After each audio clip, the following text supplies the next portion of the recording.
All right. Okay. Welcome, ladies and gentlemen, to the Coin Republic podcast. My name is Shor Bacharya. Today, I have a special guest to talk on the topic that is tokenomics. He's a tokenomics expert. He's a consultant with over 220 plus projects of experience, which in turn have raised over 1 billion US dollars in funding. He focuses on designing sustainable and data driven token economics for companies of all scales and businesses of all types. So when designing the tokenomics, his core focus is sustainability, another keyword that we're going to focus on today. So he makes sure the token is finally sound and adheres to the game theory best practices. So he is representing a company called Findus Limited. It is my honor to introduce you guys to the screen, Chris Piyankov. Welcome to the screen. Welcome to the screen. Hello, everyone. Hello, everyone. Glad to be here, and thank you for having me. So, where are you at the moment? Where are you from? I'm from Bulgaria, and I'm also currently based here. All right, fantastic. So, what's the crypto scene in Bulgaria? I mean, we've heard of a lot about Switzerland and how Zurich and Zug, these are crypto hotspots. So, what are the crypto hotspots near Bulgaria, or is Bulgaria a big deal in that sense? I wouldn't say so. Now, to be perfectly honest, the first time that Bulgaria became famous, it was with one of the big crypto scams with OneCoin. The founders were from Bulgaria, but essentially, me and the Bulgarian crypto community, we are trying hard to change the narrative here. So I wouldn't say that Bulgaria is a crypto hub, but there are a lot of great companies which are either developers or actually crypto projects, and a lot of great experts in Bulgaria in the topics of crypto. One example, Nexo is a big crypto company out of Bulgaria, which probably a lot of your listeners have heard of. Fair enough. So there was a blog on your website as well regarding why Bitcoin will never be a currency because credit eventually outpaces the rate at which productivity grows, which is an interesting take, I find. So can you throw some light on this matter a little bit? Sure, absolutely. Essentially, if we look at the way that a normal business operates, one core thing that a business needs is predictability. Meaning, at the end of the day, when they are looking where to incorporate, where they're looking where to do their business, they are avoiding places which are highly volatile. And we know that Bitcoin is highly volatile, and one of the reasons behind this is the fixed supply of Bitcoin. So essentially, in order to have a currency, in order to have a coin which functions as a currency, we need this coin supply to closely follow the global growth in productivity so that it can be somewhat stable. Essentially, it is not acceptable for a business to be paid, let's say, $100 yesterday, and maybe tomorrow those $100 are actually 50, or the day after they are 200. It is not something that it is easy to hedge against. So at the end of the day, while Bitcoin can remain as it is now a store of value, I don't believe that it is ultimately suited for day-to-day purchases and day-to-day operations. A little bit, on that note. So in your opinion, is fixed supply of token better than being inflationary or deflationary? And could you analyze that point a little bit for me? Sure, and to be honest, it is quite a complicated topic and usually one that we discuss with all the projects that we work on a regular basis. If we drive it, I need to separate it between the market sentiment and between where I expect the industry to go. Right now, for majority of the tokens out there, the way to go is fixed supply or deflationary, because while still blockchain is in its youth and not that established, it is the core way for tokens to retain value, because still there is no mass adoption, still we're struggling a bit on the user experience and user onboarding. Long term, in several years after we get larger adoption, I fully believe that the way to go for most projects will be inflationary. If you look at the major blockchains such as Ethereum and others, they are looking at inflationary models because at the scale you need something like this. Even for smaller projects, I believe in the immediate future there will be a lot bigger adoption towards inflationary models, because at the end of the day, if you look at the way a normal company operates, is that they raise certain amount of money and later on they need to do series B, C, D, E, F, and G in order to continue growing. In crypto, with the fixed supplies, we have a problem that in case you cannot predict the future, and let's be honest, no one can, it's very hard to say how much funding you will need in the future in order to keep on growing. Right. Let's talk about token velocity, which is something I think many co-founders fail to correctly estimate during their tokenomics. So, what does Findus does different to achieve an accurate velocity during tokenomics?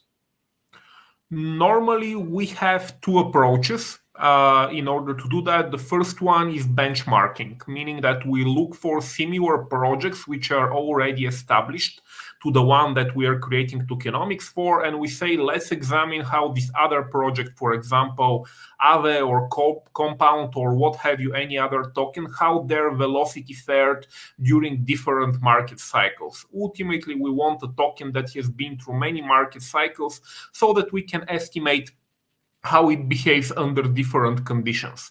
Then we can use those different conditions as a benchmark for establishing the current project's velocity. This is the major approach that we use.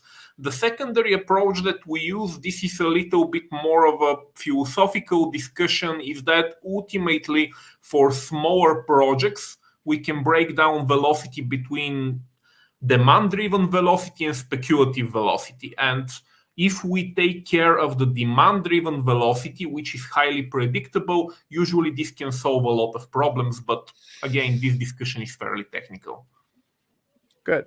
Now let's keep the technicals flow. And I was reading the Fine Token Sample Tokenomics paper, and one of the things which caught my eyes was the rewards distribution and the API cap. So is it the ratio of contribution of like 1 divided by everyone? What if there is an uneven distribution? For example, one has staked 15% of the supply with a long-term period. This is not a problem. Essentially, the APY cap, the way that you described it, we are just saying that essentially in the early days of a project where maybe there be very few stakers and a lot of rewards going out, we don't want to have a situation where you stake 1 token and as a reward you receive 10 tokens. This is the only function of the APY cap. But of course, if you have 10 times more tokens staked than anyone else, you would receive 10 times more rewards. The cap does not affect this in any way. It is just ensuring that in certain edge case scenarios, you don't essentially give out exorbitant amount of tokens more than you need to. And this ties back to the topic of sustainability, which you mentioned earlier, because we need a token economy to go for a very, very long time and not just for a few months or years. Okay. So how does Findus determine the fully decentralized governance model for protocol and decision making in particular? Sure. Essentially, the first thing to determine is when a project comes to us, can the project be decentralized at all? There are many projects who want to be decentralized, but their business model does not lend itself to being decentralized. So the first thing is to sit together with them and determine what level of decentralization can they achieve. Will it be on-chain and binding, or will it be totally off-chain and just prescriptive? After we have this idea, we come up with a road plan saying, okay, let's start from this point, later on move to a little bit higher decentralization, and if possible, finally move to a fully decentralized model. For some projects it is possible, for others not. After we have the roadmap and the specifics of the project, we design the overall governance structure. Obviously, there are already established projects out there which have governance structures that we borrow from. essentially how the process goes, how the voting goes, but we fine-tune the numbers to the specific projects needed. For other projects, we can create a DAO setup from scratch depending on their particular needs. Okay. So let's dial it down a little bit for the people who don't know about tokenomics, who probably are stumbling upon it for their project. Let's talk about Findus a little bit in layman terms. What is your USP? What do you offer that is different from your competitors? In order to answer this question very briefly about myself, before moving into crypto, Absolutely. I used to work as a data scientist. So I was doing machine learning and AI models in banking and financial institutions, budgets forecasting, and things like that. When I moved into crypto, one thing which I noticed is there is a lot of copy pasting, that one project does something and then the next project just copies the exact same thing, the exact same numbers. And coming from a background in data science, I'm used to the data-driven approach, meaning that we take in data, we analyze the data, and based on the data analysis, we decide on what is the best approach for the project. I think that this is one of our first unique USPs. And the second one is that really we have worked with over 220 projects, as you mentioned in the beginning. We have made a lot of mistakes. We have learned from all those mistakes. And I think that few other companies can boast such an impressive number of projects that they have worked and learned from.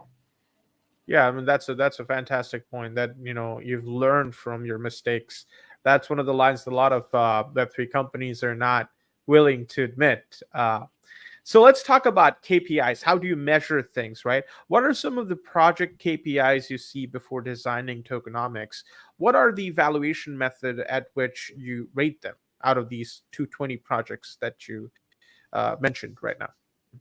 The first thing when a project comes to us is to understand their business model. So essentially, they need to come to us and be able to explain a business model, which I would say is Web3 agnostic, meaning all of the business models which we have working in Web3, they can also to a certain extent be a business model in Web2. So the project comes and they say, we want to make revenue in this and this way. This is how we make money. This is how we acquire customers. So usually the first thing is that we evaluate the project based on their business model and their revenue projections. If they don't have revenue projections, we can help them build this as well in order to understand whether this business can be sustainable at all. And then for regular business valuation, there are established models to evaluate them, such as multiples valuation or discounted cash flows, just to understand whether this business can actually run at all. And if it can run at all, after that, we can see how can a token fit within this narrative and how the value of the token would behave based on the expected revenue projections. All right. So, Mr. Piyankov, if you have to pick one project which has done everything, almost nearly everything right regarding tokenomics, what would it be? What projects does come in your mind when I say perfection? It is a very difficult question to answer, not because there aren't projects which have great outstanding tokenomics, but because the tokenomics should always be aligned with the goal of the project. Two projects which come to mind are Aave, for example, and Curve. I'm not saying that I wouldn't change anything there, but those two projects have established themselves as staples within the crypto community, and also they have shown time and time again that the models which they have developed work at least for the time being. I have certain concerns about both, I'll be honest, but then again, just to give an example, when a project comes to us, we usually ask them, what is your risk tolerance? Meaning that obviously there are gray lines in crypto. So are you willing to take on more risk, or do you want to take no risk at all? So at the end of the day, it is impossible to evaluate a token economy setup without knowing also what is the risk tolerance for the project to begin with. Could you specify a little bit what makes Curve and Aave special in terms of tokenomics? What are the pointers? What are the KPIs you're talking about? one of the things which I say that I really like in the Aave tokenomics is that the protocol can function without a token. The protocol does not need a token, but the token adds value on top of the protocol. And I think that this is the ultimate token economy design. You want to have a situation where even if, God forbid, your token fails completely, the project can still go on, meaning the functionality, the core functionality can still continue to function. But the token adds some additional functionality on top of that. In case of Aave, this is the security model where only people who are willing to provide a backstop for the project in case of insolvency, only they get substantial rewards from Aave for doing so. And this is a very good game theoretical mechanic. For Curve, they have pioneered several things such as the VE token locks and the gradual reduction in rewards, which again is Bitcoin style, so they haven't really pioneered it themselves, but they have improved on top of them. And overall, numerically, their tokenomics is very well thought out with a lot of incentives for the token to be locked within the system. Fair enough. You mentioned volatility. So, how do you inculcate volatility in the model if you have to consider the exchanges or DEX transactions? There are two core things that we do for year one of the project, which I believe is the most important year in the life of any project, meaning that if the project gets a lot of selling pressure, it is usually very hard to recover. So for year one, we usually do a very in-depth sell pressure and liquidity analysis in order to help guide the project on what kind of liquidity they need and what kind of funds they need in order to help stabilize the token price during year one in case there is undue selling pressure. And for later on years, we perform multiple sensitivity analysis on the expected fluctuations of the token and say how this might affect the project as a whole. Right. Let's talk about regulations. MiCA, the European regulations that came out, right? Does MiCA possess a difficult regulatory concern while developing tokenomics of a project?